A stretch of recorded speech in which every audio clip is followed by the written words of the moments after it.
This is a classical case of false and misleading representation कि आपको मैं एक चीज बताऊं लेकिन दूं दूसरी. And in this way a purchaser or even the user of that vehicle can file a complaint before the consumer court. Even though an association can file और अथॉरिटी भी फाइल कर सकती है, क्योंकि कंज्यूमर लॉ में 3 किस्म के different division बनाए हुए हैं. मैं पहले वो आपको बता दूं. एक कंज्यूमर कोर्ट है, दूसरी कंज्यूमर प्रोटेक्शन अथॉरिटी है, तीसरी कंज्यूमर प्रोटेक्शन काउंसिल है. नाउ कंज्यूमर कोर्ट, वो जितने भी उसके पास क्लेम्स फाइल होंगे वो कंज्यूमर कोर्ट डिसाइड करेगी, जो प्रोसीजर प्रोवाइडेड है. कंज्यूमर अथॉरिटी भी कंप्लेंट एंटरटेन कर सकती है, लेकिन कंज्यूमर अथॉरिटी किसी को फाइन कर सकती है लेकिन डैमेजेस अवॉर्ड नहीं कर सकती. डैमेजेस अवॉर्ड कराने के लिए कंज्यूमर अथॉरिटी को भी कंप्लेंट फाइल करनी पड़ेगी बिफोर द कंज्यूमर कोर्ट. या अगर से कोई ऑर्डर उन्होंने पास किया उसका इंप्लीमेंट नहीं हो पा रहा है तो consumer authority can also file a complaint before the consumer court, because consumer court has vast powers under section 37. Now 37 what says, मैं पहले वो बता दूं, all government agencies shall be in aid to consumer. All government agencies shall be in aid to consumer. So that's why authority भी consumer court के पास आती है. Now consumer की हमने definition समझ ली कि consumer में consumer complainant definition में consumer भी आ गया, कंज्यूमर्स एसोसिएशन भी आ गई, गवर्नमेंट भी आ गई, काउंसिल भी आ गई. Now who is a consumer? Simple, who buys or obtain on lease any product for a consideration and includes any user of the product but does not include a person who obtains any product for resale or for any commercial purpose. और दूसरा, hires any service for consideration and includes any beneficiary of such services. एक washing machine खरीदी आपके वालिद साहब ने घर में और आप यूज कर रहे हैं, आगे चल के उसमें मैन्युफैक्चरिंग डिफेक्ट आ गया, आप कंप्लेंट फाइल कर सकते हैं? एनीबडी? आपके भाई जो परचेज की वो आपके वालिद साहब ने की, पैसे उन्होंने दिए, जो रसीद इशू हुई वो उनके नाम पे इशू हुई. Include any user. So product जो भी परचेज कर रहा है उसको अगर कोई यूजर भी है, he can file a complaint because he is a consumer in terms of this section.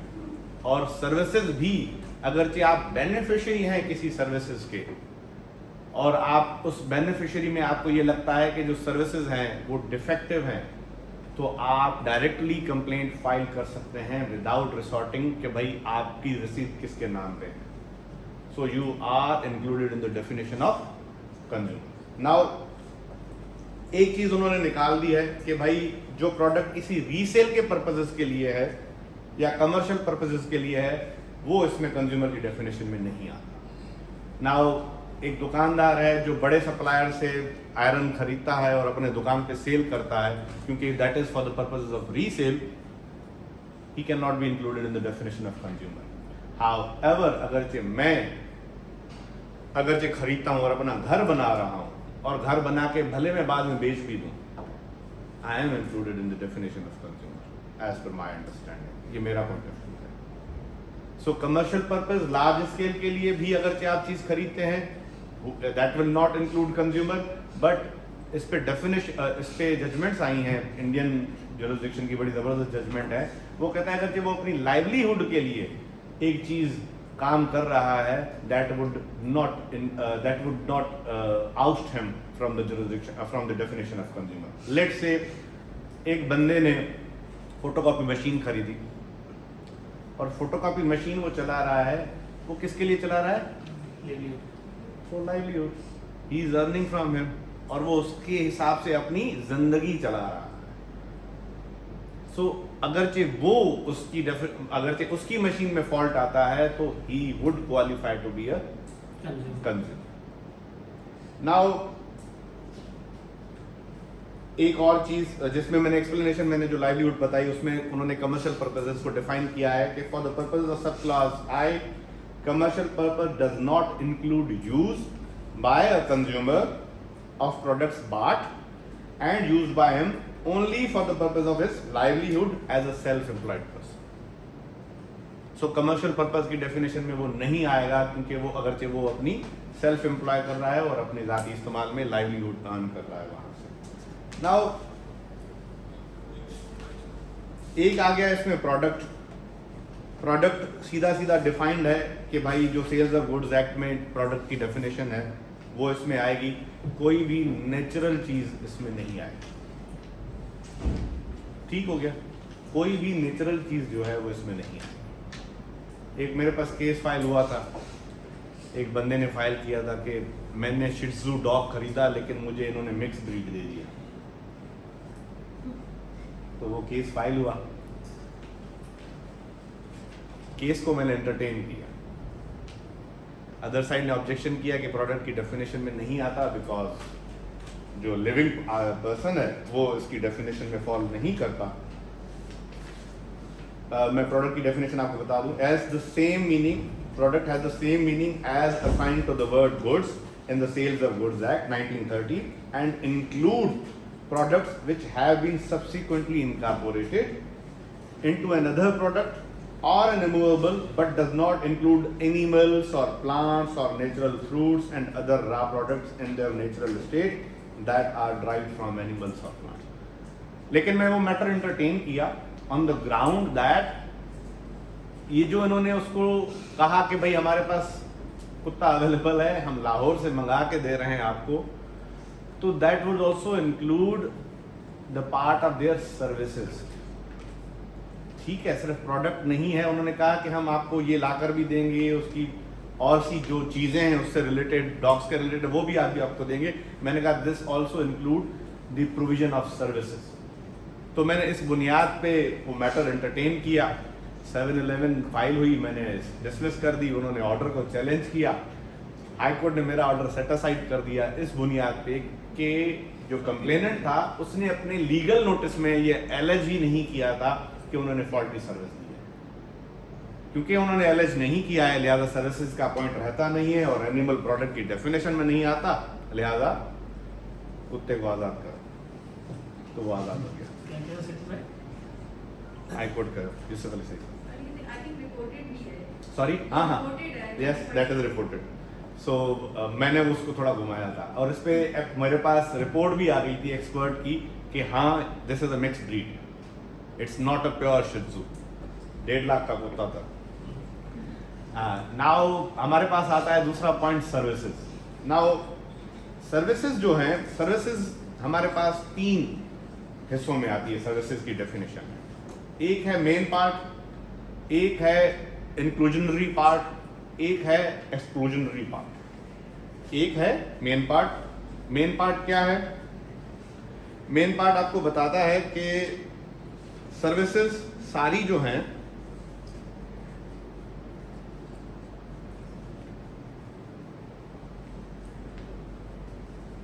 Any kind of service, क्या डेफिनेशन है?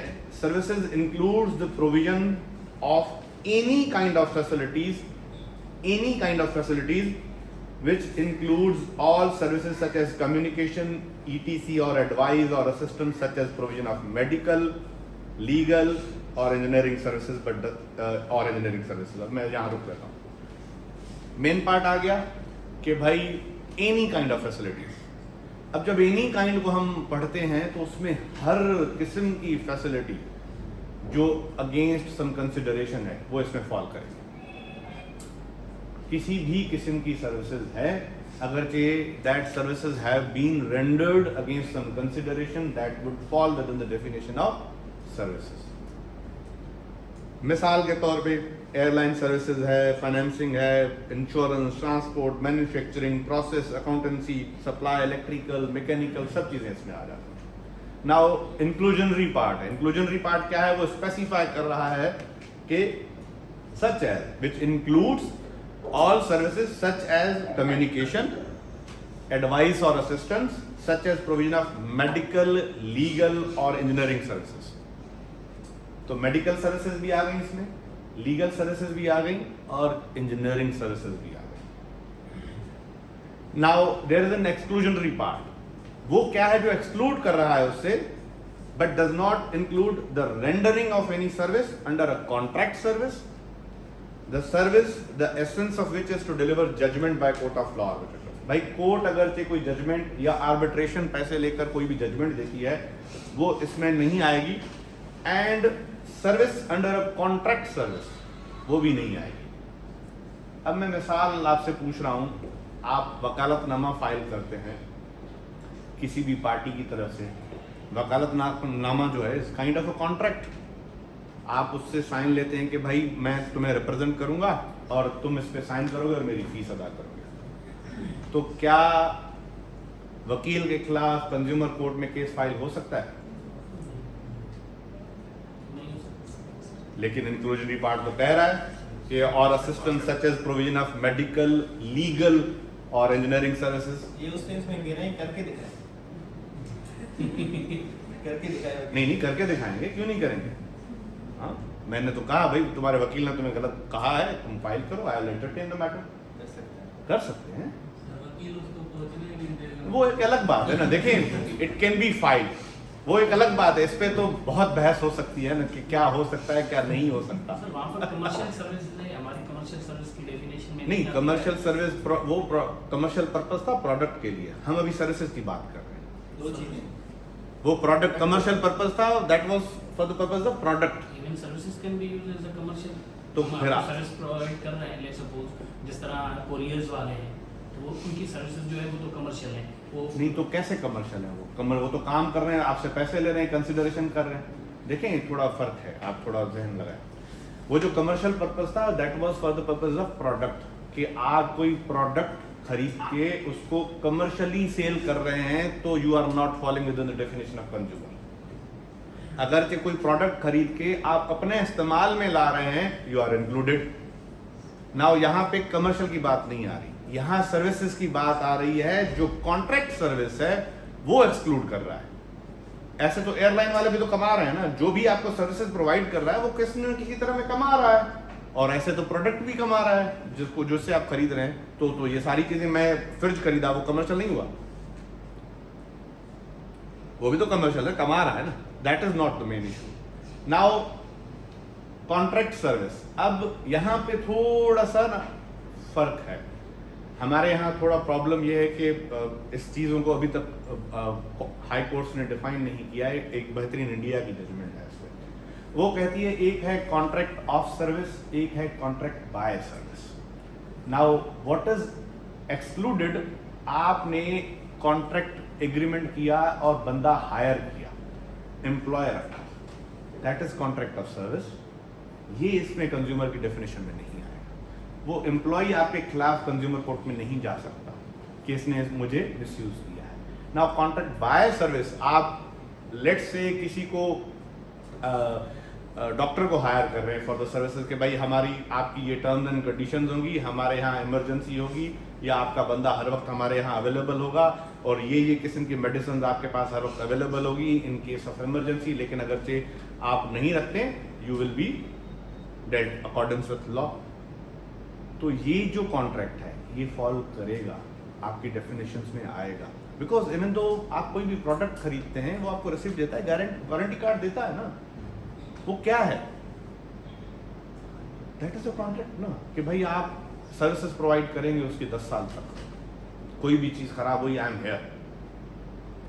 सो सर्विसेज में सारी चीजें आ सकती हैं. हमने सारी चीजों को डाला था इम्तियाज शाह साहब ने और हमने मिलकर, हाईकोर्ट ने आराम से निकाल दिया. तो क्योंकि हमारे यहाँ स्पेशल लॉस भी हैं तो एनीवेज वो जो है चलती रहेगी. मेरे हिसाब से वो अपना उजैर साहब पूछ रहे थे, are you clear?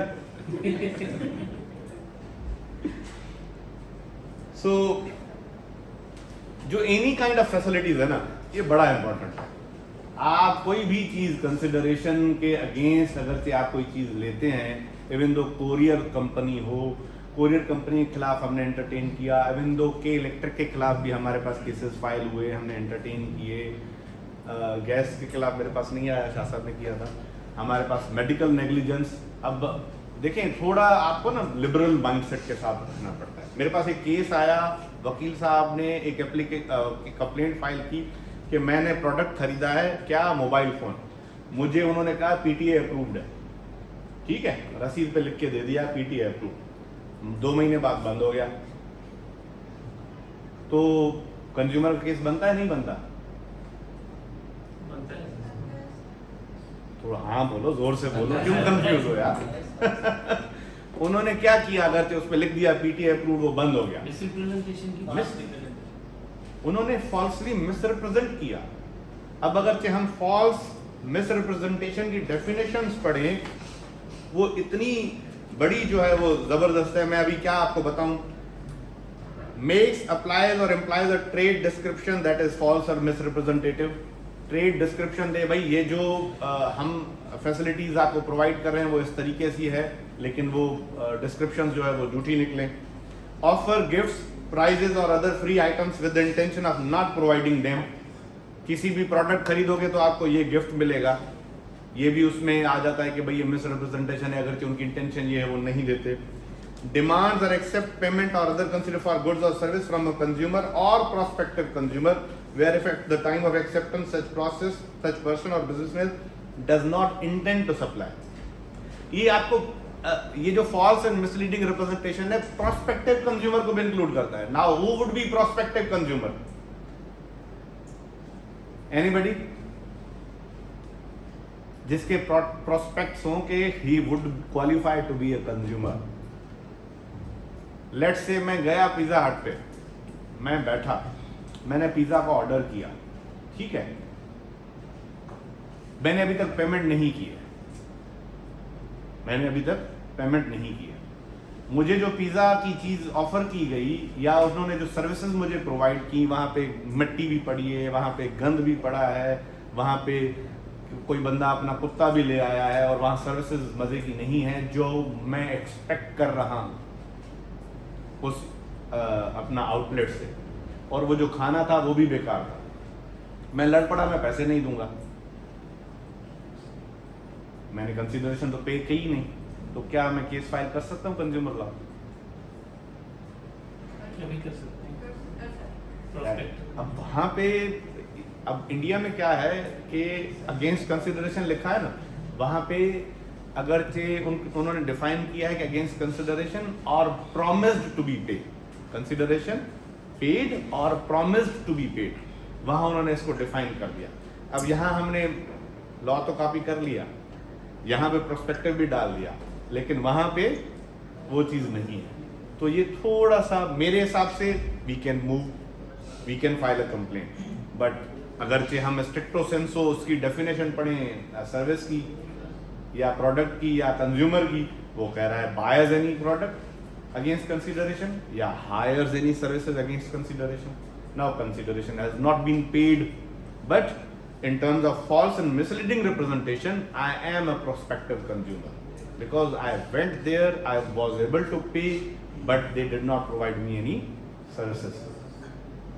That is my point of view. अब इसमें एक और भी जबरदस्त बात है, falsely represents the price of any goods or services. अब मैं मिसाल देता हूँ, कुछ मुझसे इस्तेमाल करते हैं, कुछ नहीं करते। आप पर्ल कॉन्टिनेंटल होटल में गए या किसी भी 5 स्टार होटल में गए, वहां आपने पेप्सी की बोतल खरीदी, उस पे पेप्सी की बोतल पे प्राइस लिखी हुई है 80 रुपए, लेकिन उन्होंने आपको दी 150 रुपए में।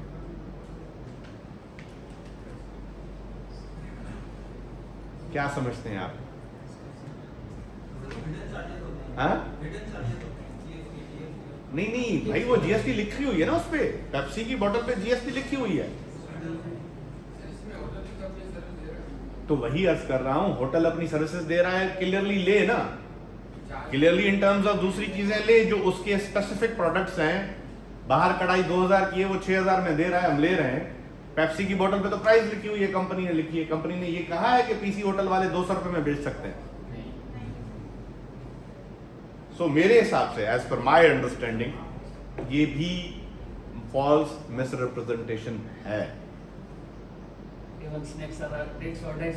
वो तो भाई स्नैक्स उनकी अपनी प्रोडक्ट है ना, मैं उस प्रोडक्ट की बात कर रहा हूँ जिसपे कंपनी ने या किसी ने उस पे प्राइस लिख दिया। जो कॉफी ना बाहर आम आपको मिल रही है तो उसे डबल रेट में दे रहे हैं आप। Falsely represent the place of origin of goods. वो बताए कि भाई ये चीज मलेशिया की है, हमारे यहाँ पूरा मुल्क चाइना से भरा पड़ा है, लेकिन वो मलेशिया और वियतनाम की करके बेच रहे हैं। ये फॉल्सली मिसरिप्रेजेंटेशन है।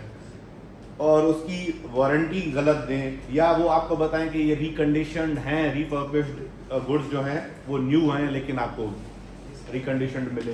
तो ये सारी जो सारी चीज़ें हैं जिसमें भी एक कंज्यूमर को ये लगे मुझसे धोखा हुआ है और वो चीज़ नहीं है पूरी जो वो लिख के दे रहे हैं, that is false and misleading representation. और इस बुनियाद पे केस आप फाइल कर सकते हैं before the consumer court. Now जी, आप कुछ पूछ रहे थे, sorry.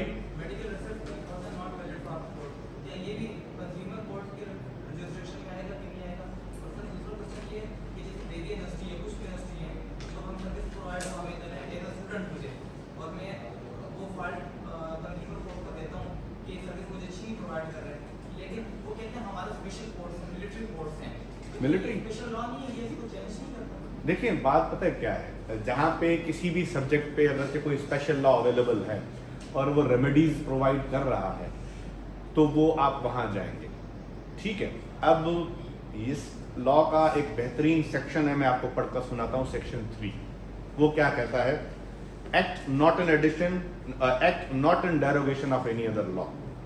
The provisions of this act shall be in addition to and not in derogation of the provisions of any other law for the time in force. Now this law is in addition to all other law, not in derogation.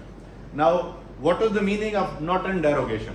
अब मैं थोड़ा सा शाह साहब से इत्तला करते हुए कि एक पॉइंट है कि जहाँ पे आप कंज्यूमर और सर्विसेज की डेफिनेशन में आ रहे हो, लेकिन आप अपनी रेमेडी सिविल कोर्ट से एक्सरसाइज कर रहे हो, तो ये मेरे हिसाब से ये आपकी सवाबदीद है। आप जनरल रेमेडी में जाएं, सिविल कोर्ट की रेमेडी में जाएं, या कंज्यूमर कोर्ट की रेमेडी में जाएं, इट्स योर चॉइस। क्योंकि ये लॉ इन एडिशन है, not in derogation to any other law है। कोई लॉ अगर स्पेसिफिकली बार कर रहा है कंज्यूमर कोर्ट की जुरिस्डिक्शन, तो कंज्यूमर कोर्ट की जुरिस्डिक्शन बार है, अदरवाइज नहीं है। लेकिन इट्स अप टू यू, आपकी चॉइस क्या है, आप कहां जाना चाहते हो। कौन सी रेमेडी? अब हमारे यहाँ लेट्स से सेल्यूलर सर्विसेज है, सेल्यूलर सर्विसेज आपको सही सर्विसेज प्रोवाइड नहीं करती।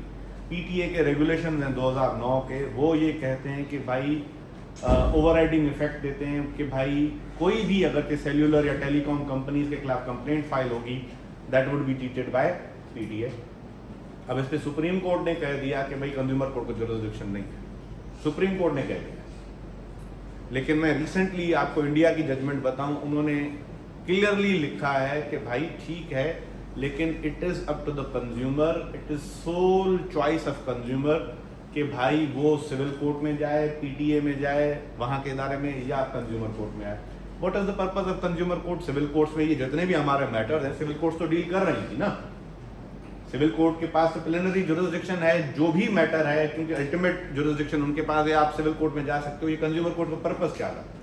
पर्पस ये था कि स्पीडी रिड्रेसल हो, फीस नहीं रखी गई, और जल्द से जल्द उसका उस पर अमल हो। सिंपल, क्योंकि उन्होंने प्रोसीजर को शॉर्ट कर दिया ना। उन्होंने कहा भाई civil court in terms of भाई calling for the documents, calling for the affidavit and evidence, calling for appointing for the commissioner तो है, अदरवाइज वो अपना रेगुलेट करे प्रोसीजर, जो कानून में दिया गया है उसको जल्दी जल्दी निपटाए। अब यहाँ पे अनफॉर्चुनेटली केसेस कंज्यूमर के भी 3-3 साल चल रहे हैं। नहीं सर, फैमिली लाइफ में ज्यादातर जजेस जो है वो रिजेक्ट कर देते हैं। मैंने पीटीसीएल पे किया था नाइट की इशू पे, तो उन्होंने फैमिली लाइफ में वो ये जजमेंट है ना, ये सुप्रीम कोर्ट की जजमेंट, उन्होंने कहा है कि टेलीकॉम कंपनीज के खिलाफ आप फाइल नहीं कर सकते, आपको पीटीए जाना है। अब अगर ये सुप्रीम कोर्ट की जजमेंट तो बाइंडिंग है, अब वो कंज्यूमर कोर्ट कहाँ जाए? हमारा इख्तलाफ ही यही था। हमारे पास जब इनिशियली हमने कंज्यूमर कोर्ट चलाना शुरू किया था, भी हर पॉइंट पे हमारे पास लॉ और हाई कोर्ट की जजमेंट होती थी कि कंज्यूमर कोर्ट की जुरिसडिक्शन नहीं है। ठीक है, हमने एंटरटेन कर दिया।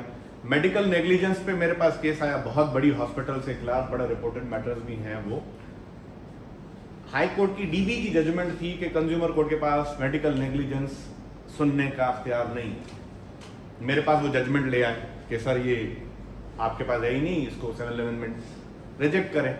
मैंने कहा नहीं, मेरे पास जुरिसडिक्शन है। घुमा फिरा के डिस्टिंग्विशेबल है, वहाँ पे पंजाब हेल्थ केयर कमीशन है, उसकी जुरिसडिक्शन वो लिख रहे हैं। मेरे पास सिंध हेल्थ केयर कमीशन है। सिंध हेल्थ केयर कमीशन कानून सिंध कंज्यूमर प्रोटेक्शन से पहले आया था, सिंध कंज्यूमर बाद में आया, लिहाजा ये स्पेशल लॉ प्रीवेल करेगा। वहाँ पे पंजाब हेल्थ केयर कमीशन का लॉ बाद में आया था कंज्यूमर लॉ से, तो मैंने घुमा फिरा के कर दिया। उन्होंने चैलेंज किया, हाई कोर्ट ने ऑर्डर मेंटेन किया कि हाँ कंज्यूमर कोर्ट के पास जुरिसडिक्शन है मेडिकल नेग्लिजेंस पे। तो कानून, अब आप जो जजेस हैं या आप वकील साहबान हैं, आप जब मेहनत करेंगे, जज को समझाएंगे कि भाई ये ऐसे है, इसमें ये है, इसमें ये है, थोड़े out of the box orders होंगे तो जाके ऊपर चैलेंज होंगे ना। इस पे तो बड़े जबरदस्त ऑर्डर पास किए थे अपना, इन्होंने बड़े जबरदस्त ऑर्डर पास किए थे वो सारे सेटिस्फाइड हो गए। हाँ वो सारे। अब देखें कंज्यूमर कोर्ट के पास पावर क्या है कि कोई भी अगर जो इफेक्ट ही है ना, जिसको इफेक्ट हुआ है डिफेक्टिवनेस की वजह से, वो कंपनसेट भी होगा, उसको डैमेजेस भी देने हैं, लॉयर्स फीस भी देनी है। इवन दो लॉयर्स फीस भी देनी है। अगर ये कंज्यूमर कोर्ट, अगर ये प्री ट्रायल पे कोई भी पार्टी, इसमें प्रोवाइडेड है कि भाई प्री ट्रायल स्टेज भी होगी, मैं तो उसका प्रोसीजर भी थोड़ा जल्दी बता।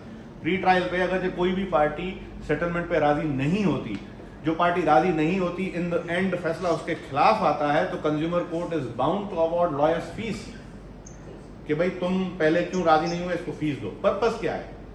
पर्पस है कि भाई अमाइकेबली जल्दी हल करो। एक बंदे ने ड्रेस खरीदी, ठीक है, 6,000 रुपए की सफायर से ड्रेस खरीदी, वो ड्रेस डिफेक्टिव निकली। अब वो 6,000 के पीछे कोर्ट में कितने चक्कर काटेंगे? पॉसिबल नहीं है ना। तो इस पॉइंट पे ये इसी वजह से कि भाई जल्दी जल्दी हम फाइल करें और जल्दी जल्दी हमें इंसाफ मिले और हमारा मैटर हल हो।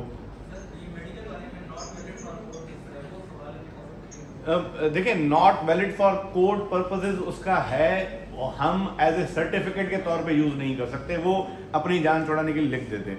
लेकिन कोर्ट्स कंसीडर करती हैं भाई प्रेस्क्रिप्शन है तो ठीक है, valid for the court for the evidence purposes है, that's why.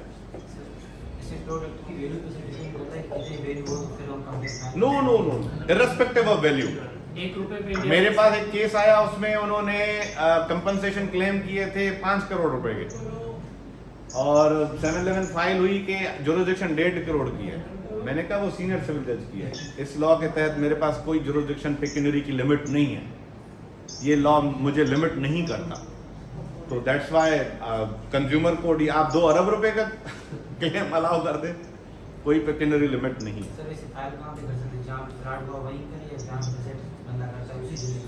Section 20 CPC, where the defendant wholly or partly runs his business, या where cause of action has arisen। आपने एक ऑनलाइन प्रोडक्ट खरीदी, प्रोडक्ट आपके घर में डिलीवर हुई, ठीक है, और फॉल्टी थी, आपके घर की भी जुरिसडिक्शन बनती है, या डिफेंडेंट की जहाँ पे एड्रेस है, जहाँ पे उसकी ऑफिस है, वहाँ पे भी जुरिसडिक्शन बनती है, कहीं पे भी आप फाइल कर सकते हैं। नाउ आप किन किन पॉइंट पे प्रोडक्ट के हिसाब से आप केस फाइल कर सकते हैं? अगर किसी भी मैन्युफैक्चरर या प्रोडक्ट डिलीवरी वाले पर्सन के खिलाफ आपने केस फाइल करना है, वो डिस्क्राइब किया गया है, a product shall be defective. अब डिफेक्टिवनेस वर्ड भी डिस्क्राइब नहीं है। नाउ डिफेक्टिवनेस इज व्हाट कि इम्परफेक्शन हो, शॉर्टकमिंग्स हो, मतलब कि वो जो काम के लिए है वो काम वो ना कर पाए, दैट इज सिंपली डिफेक्टिवनेस या उसको शॉर्टकमिंग्स कह लें। नाउ प्रोडक्ट की डेफिनेशन आप कैसे फाइल कर सकते हैं? It is defective in construction और कंपोजिशन, वो सेक्शन 5 में प्रोवाइडेड है। It is defective in design as provided in वो सेक्शन 6 में प्रोवाइडेड है। It is defective because and as adequate warning has been given, उसकी एडिक्वेट वार्निंग दी गई है लेकिन फिर भी वो डिफेक्टिव उस पैरा में आ जाता है। और दूसरा, वो जो एक्सप्रेस वारंटी दी गई है वो वारंटी के मयार पे भी पूरा नहीं उतर रहा। It is defective if it does not confirm to an express warranty of the manufacturer और प्रोडक्ट। नाउ हम ये आ गए प्रोडक्ट्स के बारे में। सर्विसेज के बारे में सिंपल है कि भाई अगर डिफेक्टिवनेस है, लेट से कोरियर सर्विस है, आपने एक चीज वहां पे कोरियर सर्विस क्लेम कर रही है कि मैं 3 दिनों में पहुंचाती हूँ, वो 10 दिनों में पहुंचाते हैं, this is a defective service, that's it.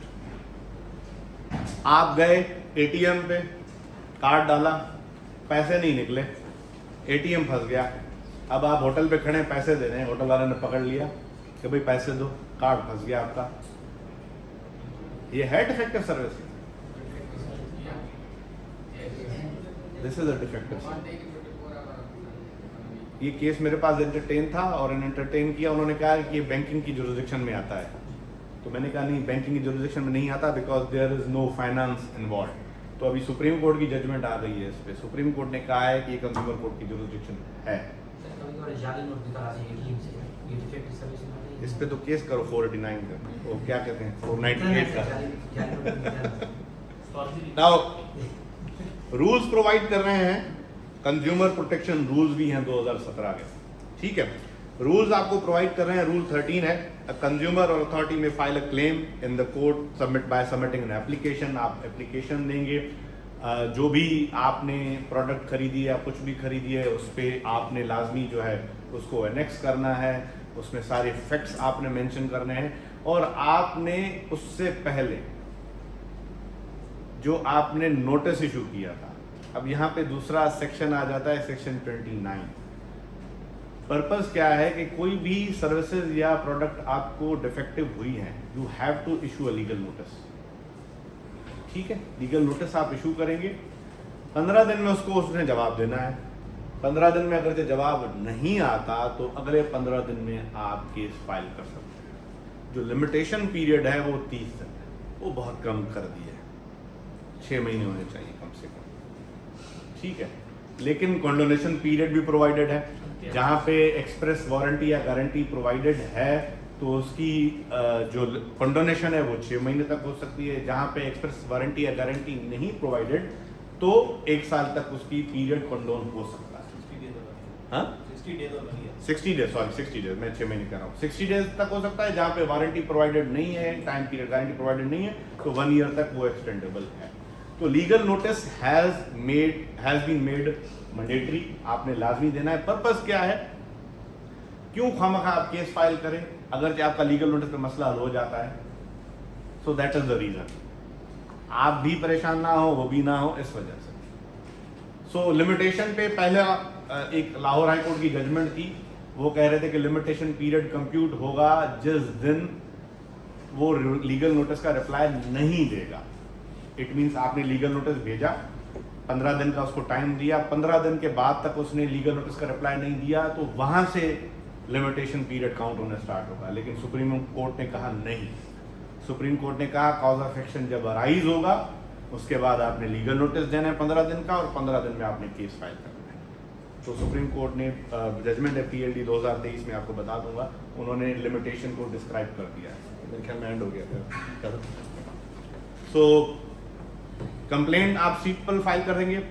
Product अगर से होता है, प्रोडक्ट के हिसाब से अगर प्रोडक्ट डिफॉल्ट है, जैसे मैंने बताया डिजाइन में है, कंपोजिशन में है, कंज्यूमर कोर्ट के पास जुरिसडिक्शन है, वो एक्सपर्ट रिपोर्ट भी कॉल कर सकता है, उस पर एक्सपर्ट रिपोर्ट कॉल करेगा, या किसी स्टैंडर्ड जो वहाँ पे बनती है जैसे क्वालिटी कंट्रोल है वहाँ भेजेंगे भाई प्रोडक्ट में जो डिफेक्ट है वो क्या है। वो उसी रिपोर्ट की बुनियाद पे कंज्यूमर कोर्ट फैसला कर सकता है। There is no need to record evidence in the case of products. आपने बस आपके पास आ गया ना, रसीद आ गई, आपने फाइल करना है 15 दिन में, डिलीवर तो आएगा ना। सॉरी, अब स्ट्रिक्टो सेंसो बार तो नहीं किया गया है, लेकिन जाहिर सी बात है आपने फिर उसमें कंसीडर तो करना है। ठीक है, तो एक्सपर्ट रिपोर्ट आई, आप एक्सपर्ट रिपोर्ट की बुनियाद पे या अगर से कोई ऑब्जेक्शंस भी आते हैं, वो कहते हैं भाई एक्सपर्ट रिपोर्ट सही नहीं है, फिर आप एविडेंस लीड करके उसको डील करके प्रोडक्ट का केस मैटर में वो आप उसी वक्त उसको डिसाइड कर सकते हैं इस बुनियाद। सर्विसेज के लिए you have to lead evidence. Liability जब सर्विसेज की अराइज होगी तो आपने एविडेंस लीड करना है, और एविडेंस लीड करने के बाद अपना क्लेम साबित करना है। नाउ आपको पता है रिसेंटली एक अमेंडमेंट भी आई है इसमें, क्योंकि बेसिक जो लॉ था उसमें अपील पीरियड, जो अपील प्रोवाइडेड थी वो थी हाई कोर्ट के लिए। So now in 2023 consumer act में अमेंडमेंट आई है, वो अपील जो है वो भी डिस्ट्रिक्ट एंड सेशंस कोर्ट के पास है। ठीक है, और जो वर्ड कंप्लेंट उसमें ऐड किया गया है, वो कंप्लेंट की डेफिनेशन वही रखी गई है जो सीआरपीसी में है। कंप्लेंट की डेफिनेशन वही है जो सीआरपीसी में है, सो वही डेफिनेशन उसको प्रोवाइड की गई है। अब केस आपके पास चला, कंप्लीट हुआ, प्री ट्रायल स्टेज भी दी गई है। किसी भी वक्त कोई भी पार्टी, लेट से क्लेम है अगले बंदे का 20 लाख का, कोई भी पार्टी ऑफर दे सकती है कि भाई मैं 5 लाख रुपए देने के लिए तैयार हूं, मैं आपको रिटर्न ऑफर दे रहा हूं। ठीक है, तो रिटर्न ऑफर दूसरी पार्टी को दिया जाएगा, उसका नोटिस वो आएगा। अगर वो एक्सेप्ट कर देती है, मैटर क्लोज। अगर वो एक्सेप्ट नहीं करते, वो कहते हैं हम प्रोसीड करेंगे, जैसे मैंने बताया, in case other side lose करती है केस, तो that will also pay lawyers fees. सही है। सो ये चीजें इसमें आ गई, ठीक हो गया, प्री ट्रायल वाला प्रोसीजर भी आ गया, जजमेंट भी आ गई। नाउ 4 और चीजें जो लायबल की गई हैं किसी भी मैन्युफैक्चरर पे या सर्विस प्रोवाइडर पे, क्या वो हैं? रिसिप्ट उसको इशू करनी है हर मैन्युफैक्चरर को या रिटेलर को जो सेल कर रहा है, उस पे उसका बैच नंबर, डेट वगैरह सब चीज मेंशन करनी है, ये लाजमी है, रिसिप्ट लाजमी है। ठीक हो गया। रिटर्न एंड रिफंड पॉलिसी भी लाजमी है, वो भी उसने देनी है। अगर चाहे कोई भी बंदा रिटर्न एंड रिफंड पॉलिसी किस रिटेलर की नहीं है, वो इस कंज्यूमर लॉ की वायोलेशन में आ रहा है, तो उसके खिलाफ भी अथॉरिटी भी कंप्लेंट फाइल कर सकती है, आम बंदा भी कंप्लेंट फाइल कर सकता है। और तीसरी चीज है बैट एडवर्टाइजमेंट। जो आपके पास बैट एडवर्टाइजमेंट क्या है? ये जो इनामात की बरसात होगी, फला होगा, जो बंदों को आप लूट रहे हो, और पैसे लॉटरी आम कैसे भाई, आपने 500 रुपये जमा किया और 500 रुपये भाई आपके पास 50,000 5 लाख का मिलेगा, लेकिन वो किसी का निकलता नहीं है। तो वो बैट एडवर्टाइजमेंट भी कंज्यूमर लॉ के डोमेन में आ रही है, और कंज्यूमर कोर्ट उसके खिलाफ भी इंटरटेन कर सकते हैं मैटर। नाउ जुरिस्डिक्शन का मैंने आपको बता दिया कि भाई जुरिस्डिक्शन भी किस किस के पास होगी। नाउ कंज्यूमर कोर्ट अगरचे सेक्शन जो है 31 के हिसाब से 31(3) के हिसाब से कंज्यूमर कोर्ट के पास सिविल कोर्ट के पावर्स हैं, summoning and enforcing attendance of any defendant, discovery and production, receiving evidence through affidavits, issuing of any commission or for the examination of any matter, any other matter which may be prescribed. Now consumer court कौन कौन से order pass कर सकती है अगर जो and में case साबित होता है?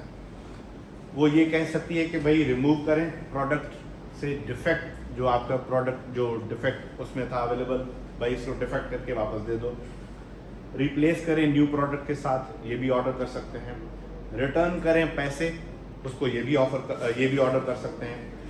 To do such other things as may be necessary for adequate and proper compliance, वो भी डायरेक्शन दे सकती हैं। कंपनसेशन भी दे सकती हैं to consumer for the loss suffered him due to negligence. Damages भी दे सकते हैं, कंपनसेशन अलग है, डैमेजेस अलग है, डैमेज भी दे सकती हैं। To avoid actual cost including lawyers fees, पूरे केस की कॉस्ट भी दे सकते हैं और लॉयर्स फीस के साथ। तो जब भी कंज्यूमर कोर्ट में केस फाइल करें अपनी इनवॉइस लगा दिया करें। एक बंदे हमने वकील को वैसे 20,000 लेता था, इनवॉइस लगाई 75,000 की, दे दिया हमने कि भाई लो, क्योंकि उसने ऑफर डिक्लाइन कर दी।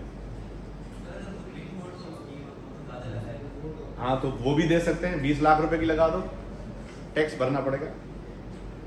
टू रिकॉल द प्रोडक्ट, अगर लेट से ये साबित होता है कि इस बैच के प्रोडक्ट में फॉल्ट है ही है, तो वो डायरेक्शन दे सकता है कि इस बैच के जितने भी प्रोडक्ट्स हैं वो मार्केट से रिकॉल कर लें, वापस मंगा लें। कितने पावर हैं ये बड़े, बहुत बड़े पावर है कंज्यूमर कोर्ट के पास। या कोई बंदा अगर सर्विसेज डिफेक्टिव दे रहा है या प्रोडक्ट डिफेक्टिव सेल कर रहा है, वो स्पेसिफिक डायरेक्शंस भी दे सकते हैं कि भाई आज से तब तक तुम्हारी सर्विसेज बंद जब तक तुम इसको सीधा नहीं कर सकते। Cease, to order for the cease of that services. ये पावर कमिश्नर के पास भी है सर कमिश्नर क्यों, ऑर्डर कंज्यूमर कोर्ट के पास पावर्स है ना। ये सारे पावर्स जो है वो कंज्यूमर कोर्ट के पास है।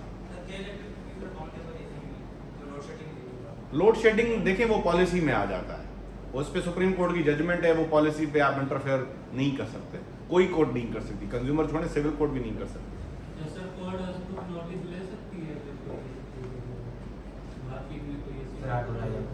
अथॉरिटी है ना उसके लिए। देखें मैंने आपको बताई 3 बनाए, कंज्यूमर कोर्ट भी है, अथॉरिटी भी बनाई है, और इस लॉ के तहत कंज्यूमर इंस्पेक्टर्स भी भर्ती किए गए। वो जो अथॉरिटी है उनके पास तो सो मोटो पावर्स हैं। आप अथॉरिटी को, हाँ ये अपना डीजी प्राइस एंड कंट्रोल के पास है, he is authority. DG price and control is authority. Assistant commissioner इसमें भर्ती हैं अलग से, AD sorry assistant directors. Council तो मेरे ख्याल में सिर्फ काउंसिल का पर्पस ये है कि वो अवेयरनेस क्रिएट करे। सिंपल, डीसी है, एक बार का नुमाइंदा है, 10 बंदे उन्होंने इकट्ठे कर दिए, आज तक जिंदगी में 10 सालों में किसी डिस्ट्रिक्ट में मीटिंग ही नहीं हुई होगी, तो उनका काम है खाली बैठना, चाय पीना और बताना कि हाँ ये काम चल रहा है। अथॉरिटी के पास पावर्स अच्छे हैं, और इंस्पेक्टर्स के पास पावर है, वो फाइन भी कर सकते हैं, या जैसे रिटर्न एंड रिफंड पॉलिसी किसके पास नहीं है, अब वो तो इफेक्टिव, उसके लिए कंज्यूमर होना भी जरूरत नहीं है। वो जाएंगे भाई क्यों नहीं लगाई रिटर्न एंड रिफंड पॉलिसी, या तुम लोगों ने प्राइस क्यों नहीं टैग लगाई, जो रिसिप्ट है उसको प्रॉपर इशू तुमने क्यों नहीं किया है, प्राइस लिस्ट तुमने क्यों नहीं लगाई है, उस पर उसको फाइन कर सकता है। अगर वो फिर भी नहीं कर रहा तो authority himself can file a claim against that person before the consumer court. Now सब जी please,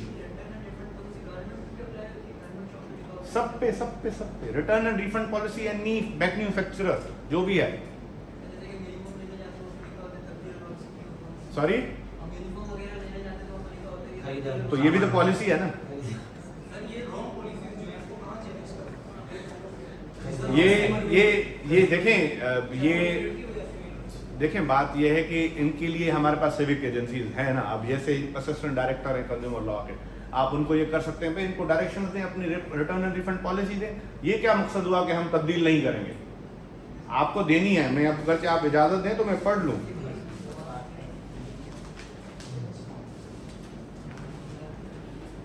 return and refund policy of a seller shall be disclosed to the buyer clearly before the transaction is completed by means of a sign at the point of purchase।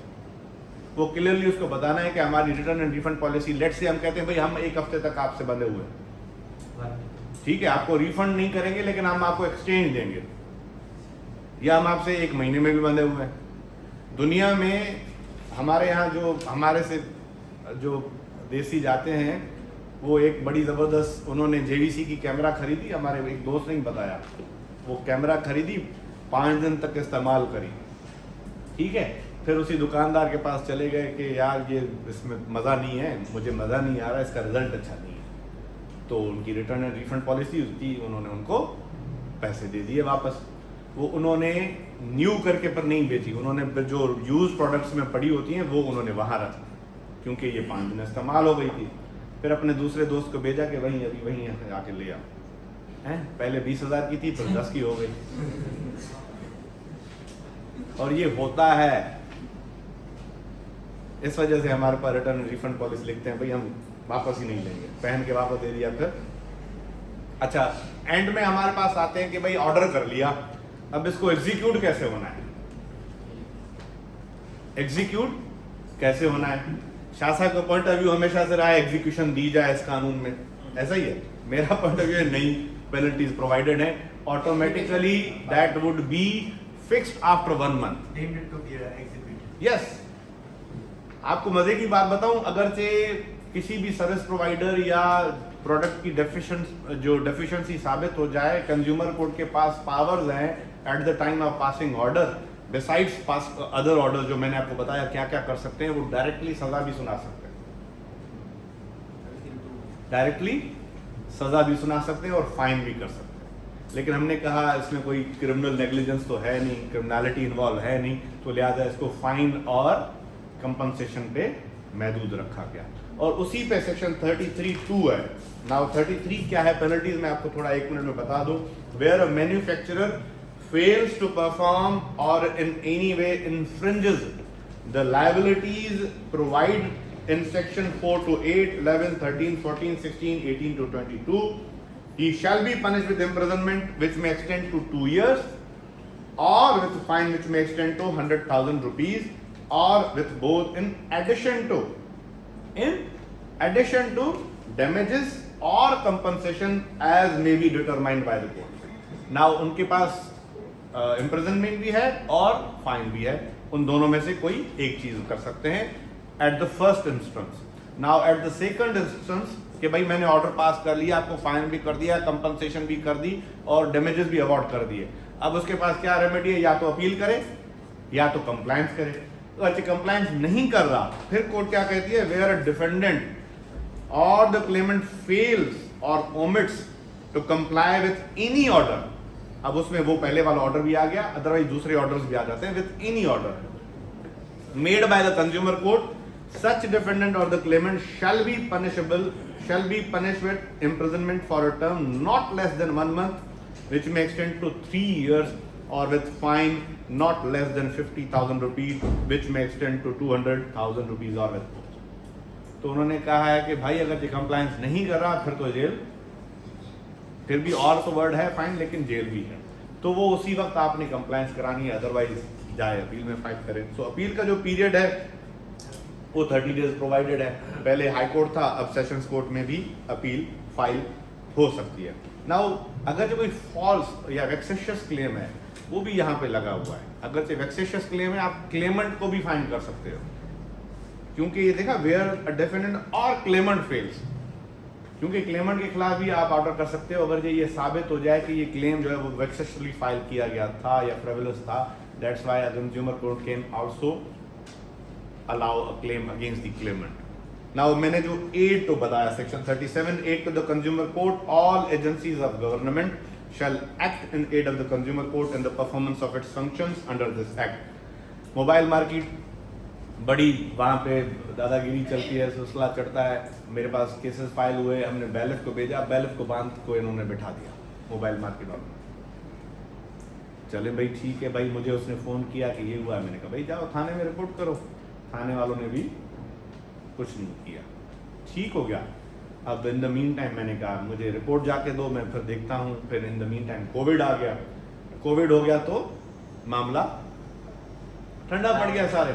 उसके बाद जब मामला सीधा हुआ तो मैंने सो मोटो power exercise की है सेक्शन 37 के, मैंने ऑर्डर किया SHO को कि जाओ बैलेफ के साथ ये समन सर्व करवा के आओ। तो मेरा बैलेफ ऐसे चल के चलता था, उसके पीछे 2 सिपाही होते थे और जाके सर्व करवा देता था समन, और सारे जो बंदे हैं वो अवेलेबल होते थे फिर कोर्ट में। ठीक है, तो आपने कोर्ट को ही असिस्ट करना है इस मामले में, कोर्ट के पास ये पावर्स हैं, वो किसी भी वे से, क्योंकि पर्पस क्या है, जैसे मैंने प्रीएम्बल में बताया, to protect the interest and rights of the consumer. मेरे ख्याल में मैंने कंप्लीट कर लिया है।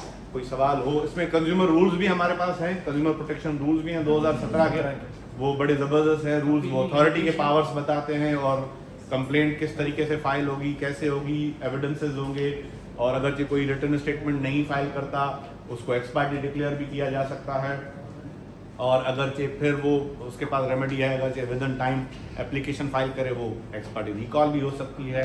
So that procedure has been provided in rules, जैसे हम नॉर्मल ECPC का चलाते हैं। ऑर्डर की कोई अपील वगैरह रिवीजन या अपील की लिमिटेशन और अपील का फोरम नहीं प्रोवाइडेड है। अपील प्रोवाइडेड है फाइनल ऑर्डर के खिलाफ। इंटरलॉकेटरी ऑर्डर जो भी है वो ये सब बोला TP सॉरी ये डायरेक्ट होगी ना, मैंने आपको बताया जो मैंने कहा, इसके लिए अलग से कुछ फाइल करने की जरूरत नहीं है।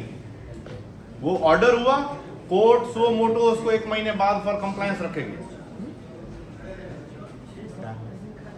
अच्छा, इसमें कंज्यूमर लॉ में अब किस एक क्लेम फाइल करना हो हमें, और क्लेम फाइल करने से लेके डिसीजन तक सर ने आपको पूरा प्रोसीजर बता दिया है। आप में से कोई बताए कैसे फाइल होगा? सबसे पहले लीगल नोटिस के बाद कंज्यूमर कंप्लेंट। नोटिस इशू अच्छा, आप बता दें चलिए उस नोटिस बता दें, सब समझ जाएंगे। सर सबसे पहले कि हम देखेंगे कि उस डेफिनेशन में आ रहे हैं प्रोडक्ट और सर्विस देयर आफ्टर हाँ, लीगल नोटिस। कौन सी चीज़ों में आ रहा है, कौन सी चीज़ों को मतलब फाइल करेंगे क्लेम?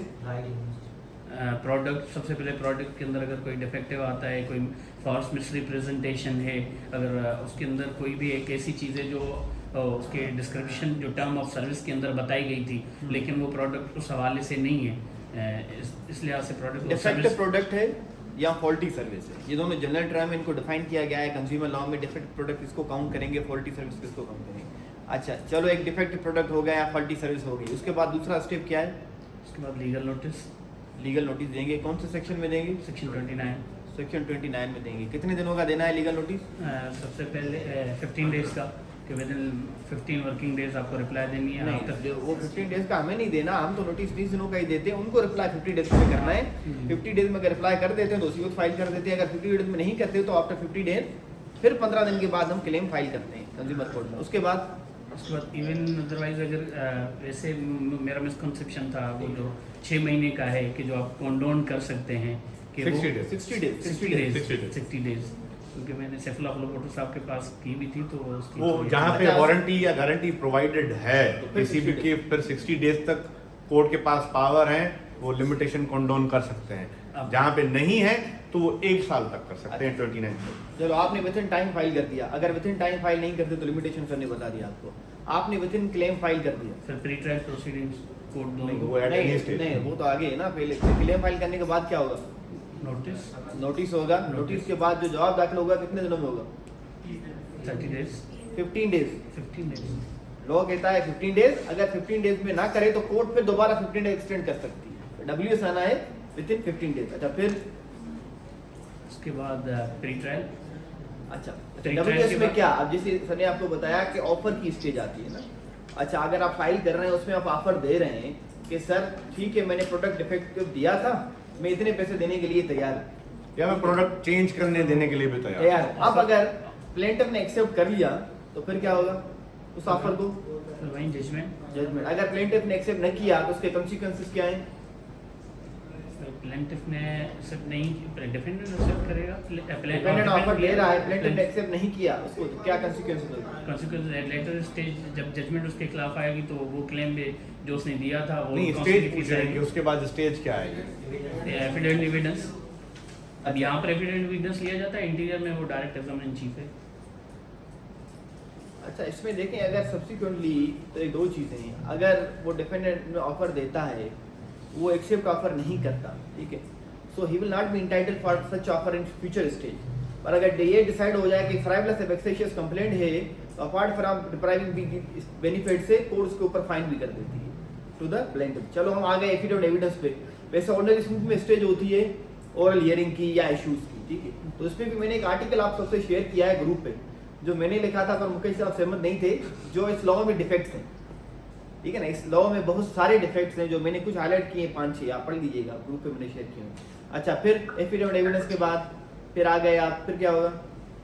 वही एविडेंस का प्रोसीजर है। एविडेंस का प्रोसीजर। उसके बाद सिविल केसेस में होती है जजमेंट।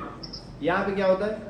यहाँ पे ऑर्डर ऑर्डर अगर कोई हो गया और उस ऑर्डर की कंप्लायंस नहीं होती, क्योंकि ऑर्डर की कंप्लायंस करनी है with in 30 days I believe. अगर 30 डेज में नहीं होती कंप्लायंस तो फिर क्या होता है? आप बताएं ना। 32 तो मैंने बताया अभी।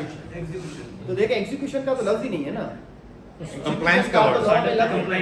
उस ऑर्डर की कंप्लाइंस उस ऑर्डर की कंप्लायंस के लिए ठीक है, फिर सेक्शन 32 सबसेक्शन 2 कहता है कि अगर न करे तो कोर्ट एम्पावर है कि उसको जेल भेज दे मिनिमम 1 मंथ तक, मैक्सिमम 3 इयर्स तक, और 2 लाख रुपए का जुर्माना लगा है।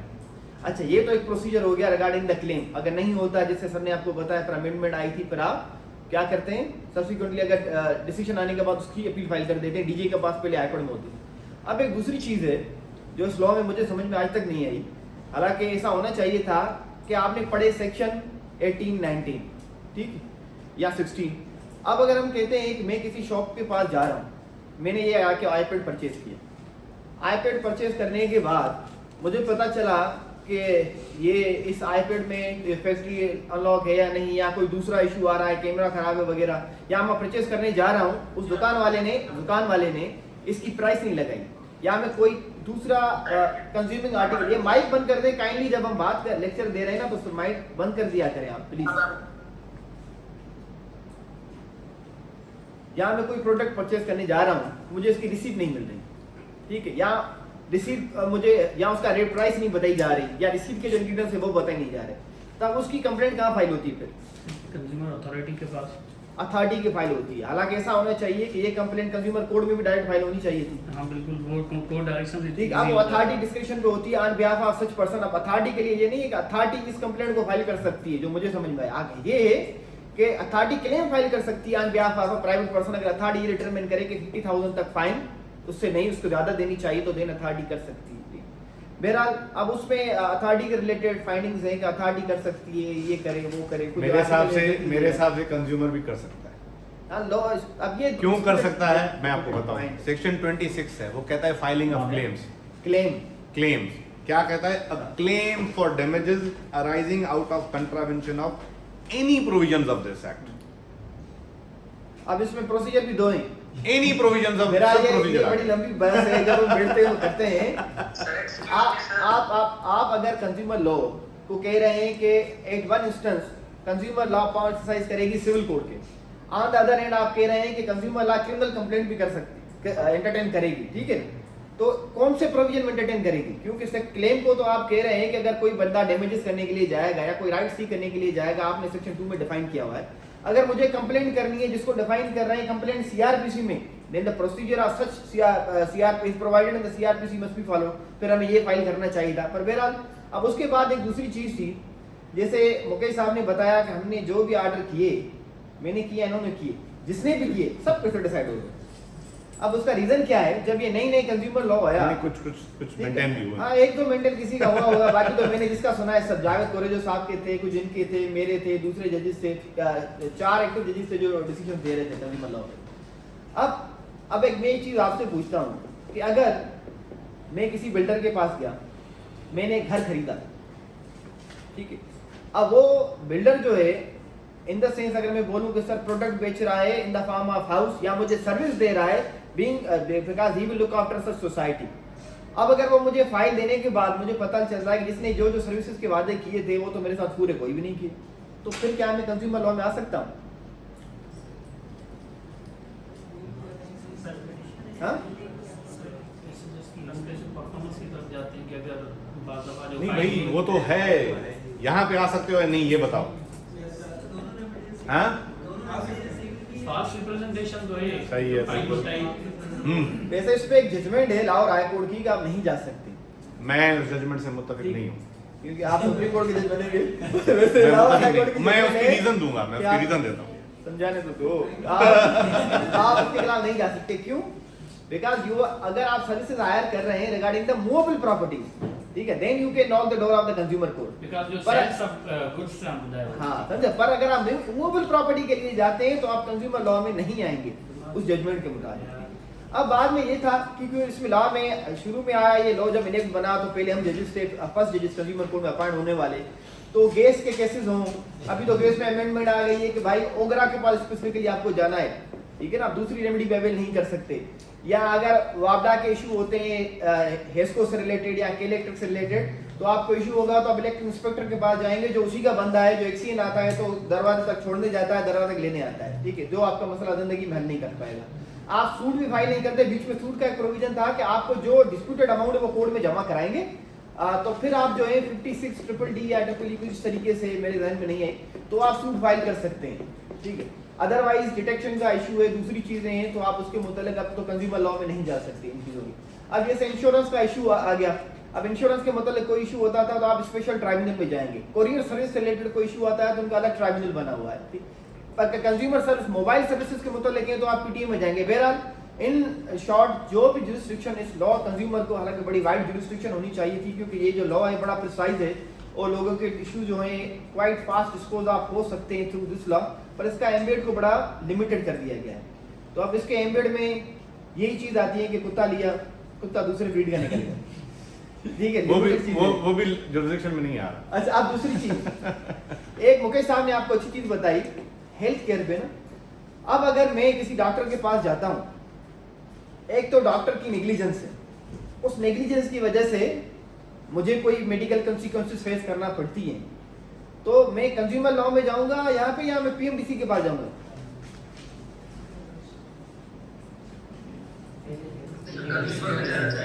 आप दोनों में जा सकते हैं, दोनों में जा सकते हैं। His lordship justice Yusuf Saeed sahab की जजमेंट है कि अगर उसका लाइसेंस कैंसिल के लिए जाएंगे आप, नेग्लिजेंस के लिए, तो आप पीएमडीसी में जाएं, आपको डैमेजेस लेने हैं उसके लिए तो आ सकते हैं। इस्लामाबाद हाई कोर्ट की इसकी जजमेंट है 90 लाख रुपए। वही ऑर्डर मेरा था जो अपील हुआ था, उसमें क्या था कि भाई सिंध हेल्थ केयर कमीशन के पास ये अख्तियार है, वो 5 लाख तक जुर्माना कर सकते हैं, बस वो कंपनसेशन नहीं दे सकते। अब एक मेरे पास केस आया जिसमें एक औरत ड्यूरिंग प्रेगनेंसी उसकी सर्जरी हुई, उसके ड्यूरिंग डिलीवरी के टाइम पे उसके इंटेस्टाइन कट गए and she was hospitalized there for 1 month, और वो कराची की सबसे बड़ी हॉस्पिटल्स में आते हैं, ठीक बड़ी है, अच्छी जजमेंट। तो उनके इंटेस्टाइन कट हो गए। अब वो तो 1.5 महीने तक बेड पे पड़ी रही, तो सिंध हेल्थ केयर कमीशन उसको कंपनसेट तो नहीं कर सकती, वो सिर्फ फाइन कर सकती है 5 लाख रुपए तक की। तो वो इस वजह से भाई जुरिस्डिक्शन है। जहां तक लाहौर हाई कोर्ट की जजमेंट है, मेरे हिसाब से लाहौर हाई कोर्ट की जजमेंट प्रोडक्ट के हवाले से, जमीन के हवाले से, वो बैरिया टाउन का मैटर था, इस वजह से लाहौर हाई कोर्ट की जजमेंट आ गई, तो मेरे ऊपर बाइंडिंग नहीं है परसों से। मैंने खुद अपना केस फाइल किया हुआ है कंज्यूमर कोर्ट में। हाउसिंग सेक्टर, हाउसिंग सर्विसेज है, वो एक आपको चीज प्रोडक्ट नहीं है, वो सर्विसेज भी आपको दे रहा है, वो सारी चीजें, भाई मैं ये चीज बना कर दूंगा, ये चीज बना कर दूंगा, इसके इतने पैसे लूंगा, इसके इतने पैसे लूंगा, तो सर्विसेज की डेफिनेशन में आ रहा है, तो आप सर्विसेज के अगेंस्ट हाउसिंग सर्विसेज में जा सकते हैं मेरे हिसाब से। कोरियर है, कोरियर सर्विसेज के अगेंस्ट भी आप कंज्यूमर कोर्ट में जा सकते हैं। एयरलाइन सर्विसेज बिल्कुल आप जा सकते हैं, लेकिन बात पता है क्या है, थोड़ा उसके लिए अगरचे आउट ऑफ द बॉक्स जजेस को सोचना पड़ेगा, ठीक है। अब ये जो यूटिलिटी वाली इन्होंने अमेंडमेंट करी, वो इसी वजह से करी क्योंकि कंज्यूमर कोर्ट के धड़ाधड़ फैसले आ रहे थे उनके खिलाफ, तो इस वजह से उन्होंने लेजिस्लेचर को अपने पास से मिला लिया। अब लेजिस्लेचर के खिलाफ तो नहीं जा सकते, तो बात ये है। सिविल कोर्ट में तो जा सकते हो ना आप कि भाई मेरे साथ फ्रॉड हुआ, इन्होंने गलत नस्ल का दिया है और मुझसे ये देखिए, सिविल कोर्ट की जुरिस्डिक्शन तो अल्टीमेट है ना, कंज्यूमर में नहीं आ रहा, सिविल कोर्ट में आप जा सकते हैं। गाड़ी में अगर जैसे डीजल डाल दिया, जी, जी। तो ये भी कंज्यूमर कोर्ट में आ जाएगा। ये फॉल्स एंड मिसलीडिंग रिप्रेजेंटेशन है, लेकिन ओगरा में भी जा सकते हैं उसके खिलाफ कि भाई गाड़ी के अंदर जैसे पेट्रोल पंप पे गाड़ी आपने कहा और उसमें कहा कि आपने डीजल डाल दो, लेकिन इंप्लाई ने गलती से उसमें पेट्रोल डाल दिया। नहीं, गलती देखें फिर तो उसकी वो देखी जाएगी ना। एक है नहीं, केस तो कर सकता है उसकी वजह से, अगर आपकी डैमेजेस हुई, आपकी इंजन सारी चली गई, सीज हो गई, नुकसान हो गया और उन्होंने ये जानबूझ के किया, आपने साबित करना पड़ेगा।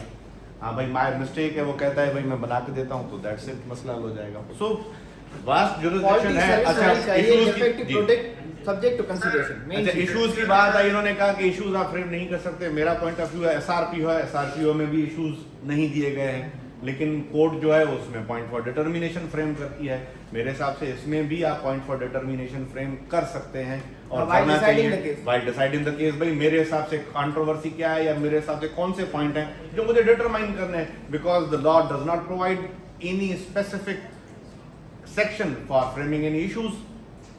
सो देखिए लॉ है, अब आपको उसको प्रैक्टिस में थोड़ा बहुत डिफरेंस आ सकता है या थोड़ी बहुत इख्तलाफ आ सकते हैं, लेकिन हम एक नतीजे तक फिर भी हम पहुंच सकते हैं। ठीक, जी जी प्लीज, सॉरी सर। जी जी सर इसमें दो चार कंसीजन्स हैं। एक तो ये जो रिसिप्ट देते हैं शॉपकीपर्स को या जो भी दे रहे हैं, अपने आर्टिकल सेल कर रहे हैं, उसमें लिखा हुआ होता है कि खरीदा हुआ माल वापस नहीं हो सकता। तो ये क्या रिसिप्ट सफिशिएंट है या इसको भी हम चैलेंज करेंगे? देखिए अपने डिफेंड के लिए प्रिविलेज लेने के लिए लिखते हैं। हालांकि अगर आपका भाई आइटम, आपका आर्टिकल अच्छा है, आप गारंटीड हैं और क्वालिटी वाला आर्टिकल आप सेल कर रहे हैं, तो ये लिखने की जरूरत नहीं होनी चाहिए। एक क्वेश्चन सर ये है। सर दूसरा उसके साथ ये है कि मोस्टली हम हॉस्पिटल्स में देखते हैं या मोस्टली जब हम मेडिकल क्लिनिक्स पे या मेडिकल स्टोर्स पे देखते हैं तो उसकी रिसिप्ट पे भी ये मेंशन हुआ होता है कि जो ये this receipt is not valid for the court. Is it also sufficient for कि हम उसको चैलेंज नहीं कर सकते किसी कोर्ट ऑफ लॉ में? भाई आप जब एमबीबीएस होल्डर हैं, आपको सर्विसेज आती हैं, तो आप ये क्यों लिखते हैं? क्या वो भी रिसिप्ट सफिशिएंट होगी उनको डिफेंड करने के लिए, या हम अपना जो ग्रीवेंसेस है उसको चैलेंज कर सकते हैं? देखें सेक्शन 20 जो है ना वो ये कह रहा है कि you have to disclose clearly to the buyer before the transaction your return and refund policy. अब अगर जो उनकी पॉलिसी है कि हम खरीदा हुआ माल वापस नहीं लेंगे, that also falls within the definition of policy.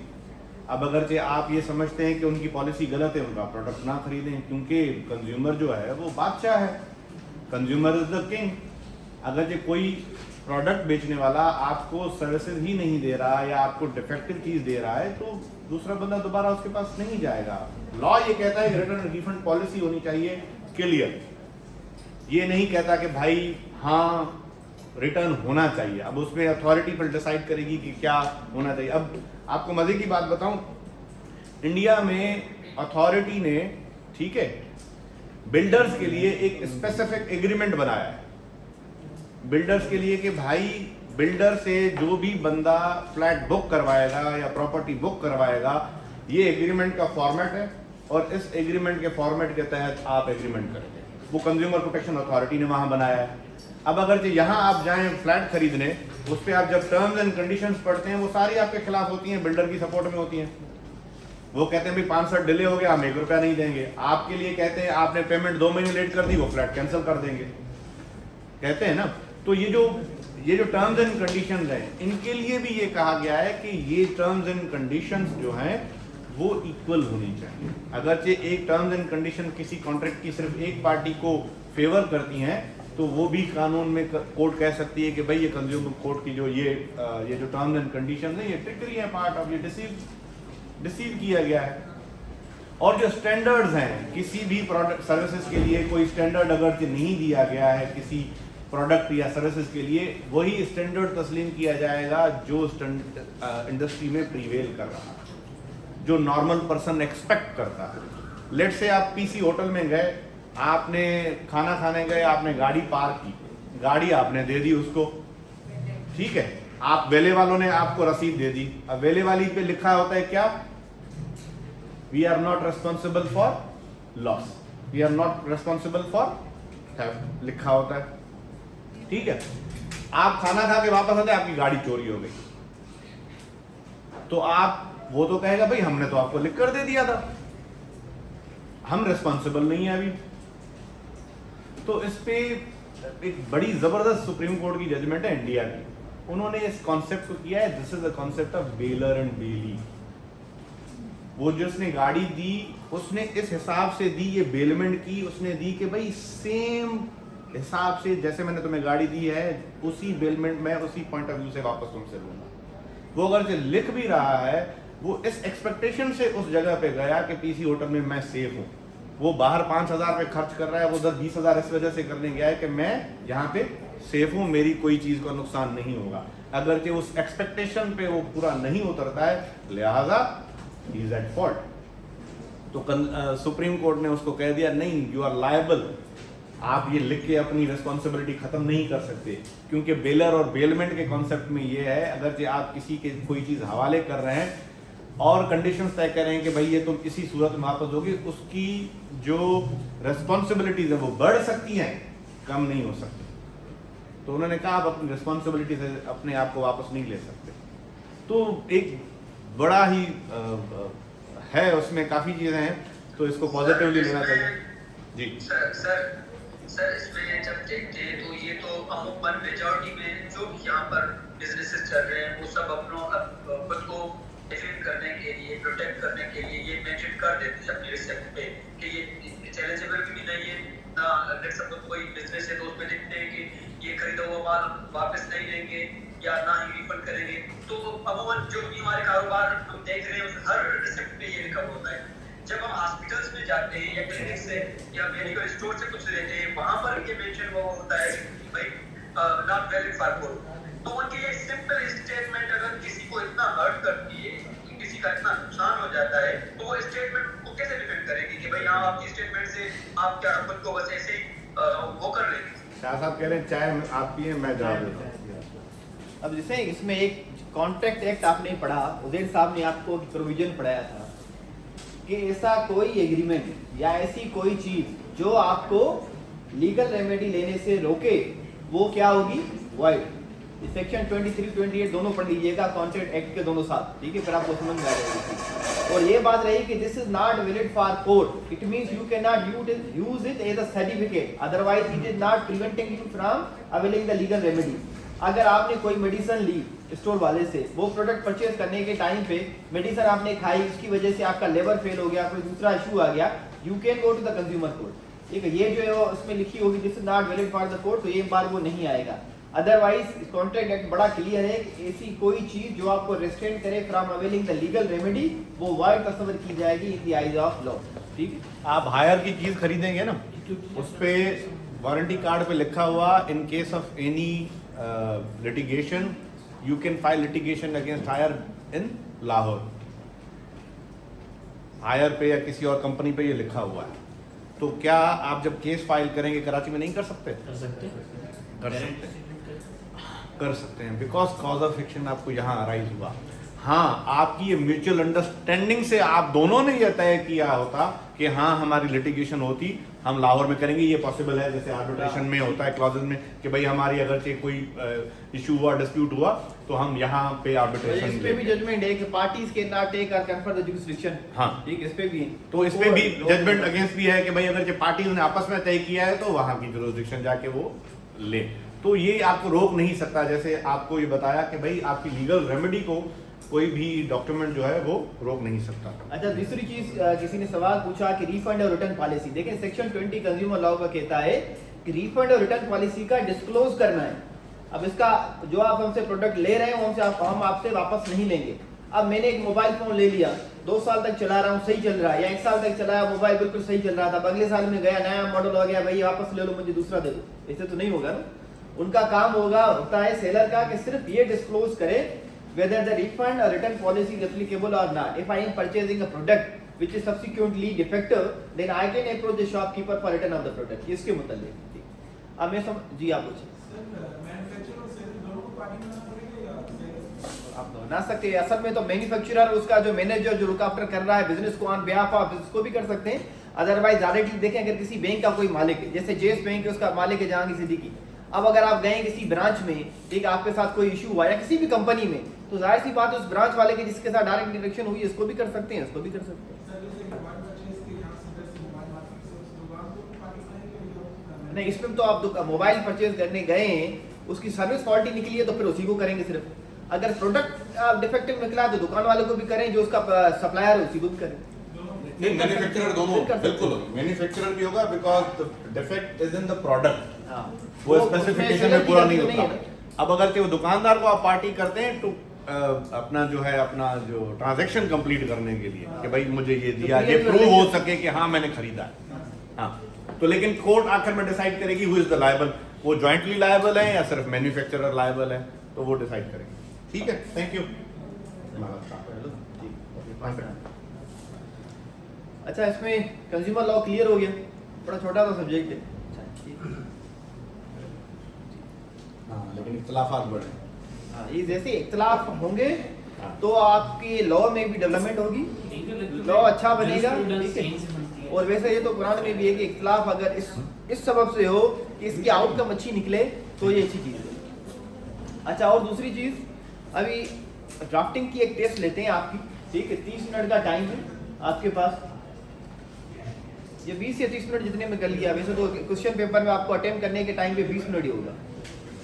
अभी आप सब जो है एक प्लेन ड्राफ्ट करें, एक प्लेन ड्राफ्ट करें, क्योंकि ये सवाल मुंह बनाता है।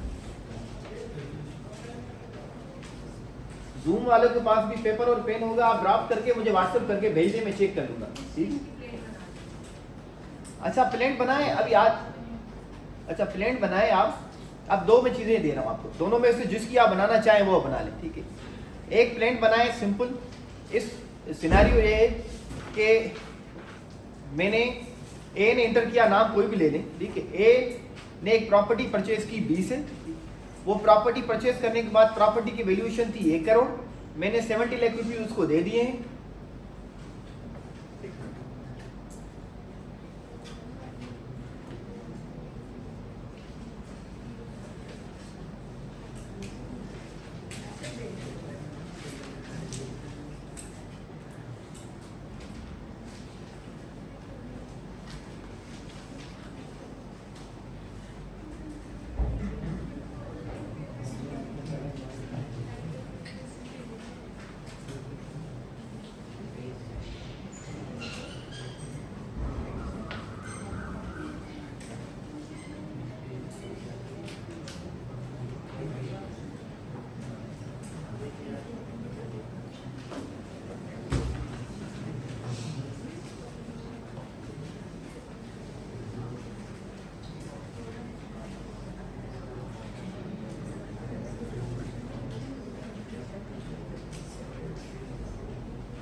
अच्छा, मैं दोबारा बता देता हूँ सिनेरियो, क्योंकि कॉल डिस्कनेक्ट हो गई थी जूम से मीटिंग।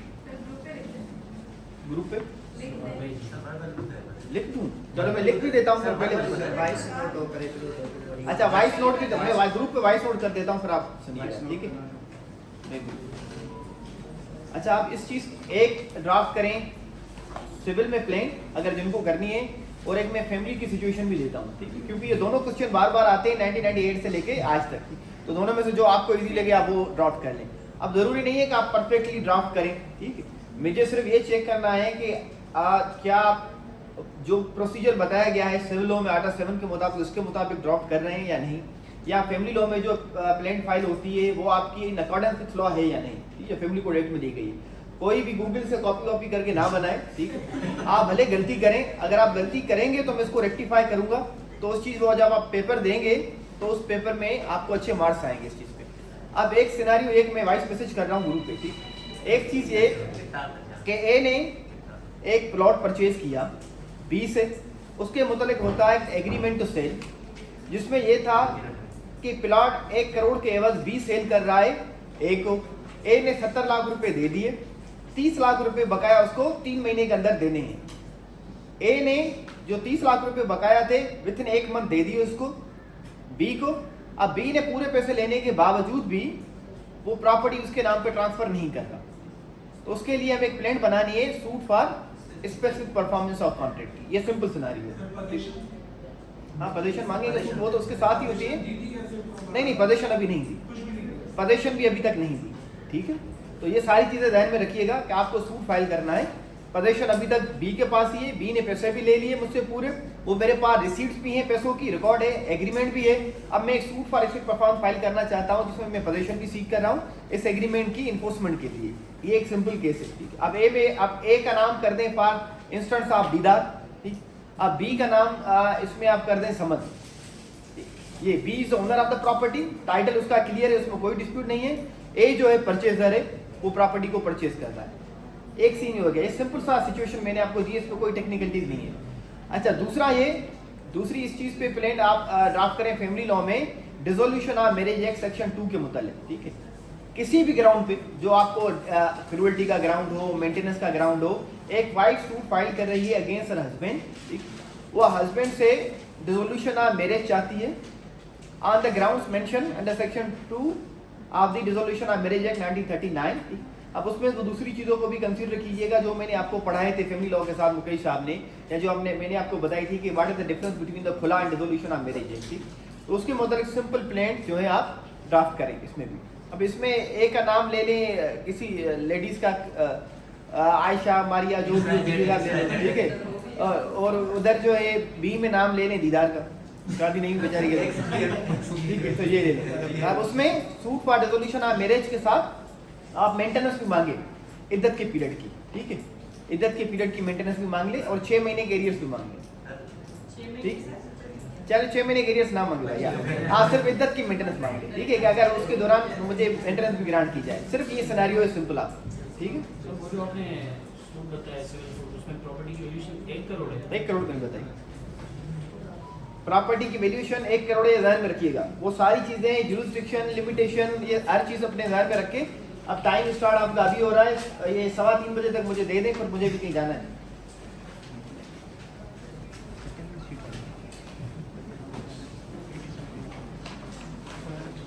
अच्छा चलिए बना लीजिए।